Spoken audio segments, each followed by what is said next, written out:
संगम की रेती पर लगे माघ मेले से अद्भुत तस्वीर सामने आई है। ऋतुराज वसंत के आगमन के साथ महात्यागी संतों की निराली तपस्या की शुरुआत भी हो गई है। खाक चौक में बसा तपस्वी नगर इसका केंद्र बना हुआ है। तपस्वी नगर के शिविर में त्यागी परंपरा के संत पंच अग्नि तपस्या में लीन है। अग्नि के घेरे में अन्न जल का परित्याग कर लोक कल्याण के लिए संत माघी पूर्णिमा तक सूर्योदय से सूर्यास्त तक तप करेंगे। भगवान राम के 14 साल के वनवास की कठिन तपस्या से प्रेरित होकर ये सभी हठयोगी संत दुनिया में खुशहाली बनी रहे, इसके लिए ये कठिन तप करते हैं। एक साधु को लगातार 18 साल तक ये तपस्या करनी होती है, जिसके बाद उसकी तपस्या पूरी होती है। 18 साल की इस कड़ी तपस्या को 6 हिस्सों में विभाजित किया है। हर 3 साल के बाद तपस्या और कड़ी हो जाती है।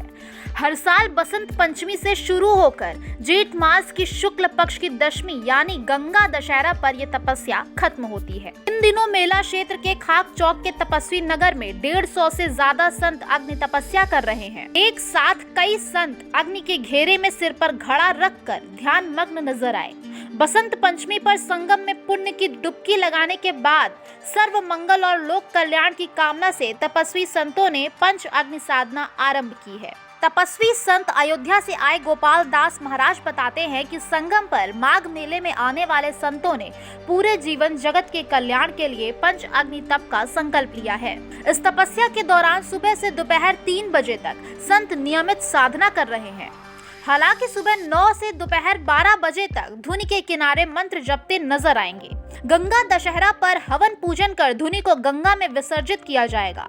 तपस्या किसी कारण से अगर भंग हो जाती है तो अगले साल नए सिरे से संकल्प से उसे आरंभ करना होता है। ये जो भगवान राम जी ने 14 वर्ष वन में जाके जो तपस्या किया था और सनत कुमार आदि से चली आ रही, भगवान ने स्वयं ने तपस्या किया था। ये 4 चतुर्मास में होता है। गर्मी में अपने शरीर को तपाना, अपने और शरीर की मतलब तपस्या करना, तप करना, अग्नि के बीच में बैठना धूप में दोपहर के अंदर। और ये 18 साल का कोर्स होता है। 3 साल का पहला पंच होता है, फिर उसके 3 साल बाद सप्त चलता है, फिर उसके 3 साल बाद द्वादश चलता है, फिर उसके 3 साल बाद 84 जो आप देख रहे होंगे इधर बनी हुई, ये पीछे हमारे पीछे बनी हुई है 84 धुनी। और उसके आगे फिर कोट आता है। कोट के बाद जो खप्पर मत्थे पे रख के हवन करते हैं, ये 18 साल का तप होता है। और सब संत भगवान ये गर्मी में जो जेठ महीने के एकदम गर्मी में तपते हुए सूर्य के नीचे एकदम गोबर से, गाय के गोबर से चौका वौका लगा के भगवान का और कंडी उंडी लगा के भगवान राम के नाम से हवन किया जाता है, तप किया जाता है। यही सब होता है। सब उसी के लिए है, देश कल्याण के लिए, अपने पूरे विश्व के कल्याण के लिए। सनातन धर्म जो है विश्व के कल्याण के लिए करता है, एक देश या एक राज्य के लिए या एक जिले के लिए, गांव के लिए नहीं करता है। सनातन धर्म जो हमारी पद्धति है वो एक जीने का कला है, और उस कला में जो ये तपस्या है ये पूरे विश्व के लिए होता है। उसके लिए सिख, हिंदू धर्म, मुस्लिम कोई भी हो, सबके लिए किया जाता है। तस्वीरों में आप साफ देख सकते हैं कि भारी संख्या में साधु संत साधना में लीन हैं और देश दुनिया में शांति बनी रहे उसके लिए ये एक अनोखी साधना कर रहे हैं।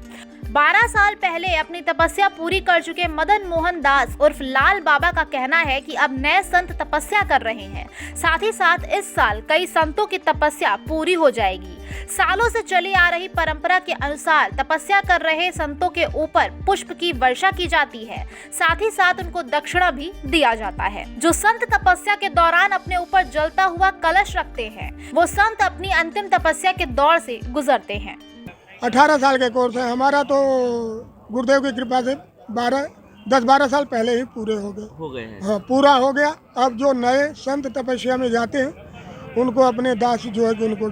अच्छा, यहाँ पर तो माघ मेला खत्म हो जाएगा, फिर ये क्या ये चालू रहेगा जहाँ? हाँ जी, आज बसंत पंचमी से जब धुनी स्टार्ट करेंगे तपस्या, तो कहीं भी जाएंगे इनको धुनी तापना ही है। कब तक? जेठ के गंगा दशहरा तक का जो है, मतलब इनका जेठ के गंगा दशहरा को समापन कर देंगे।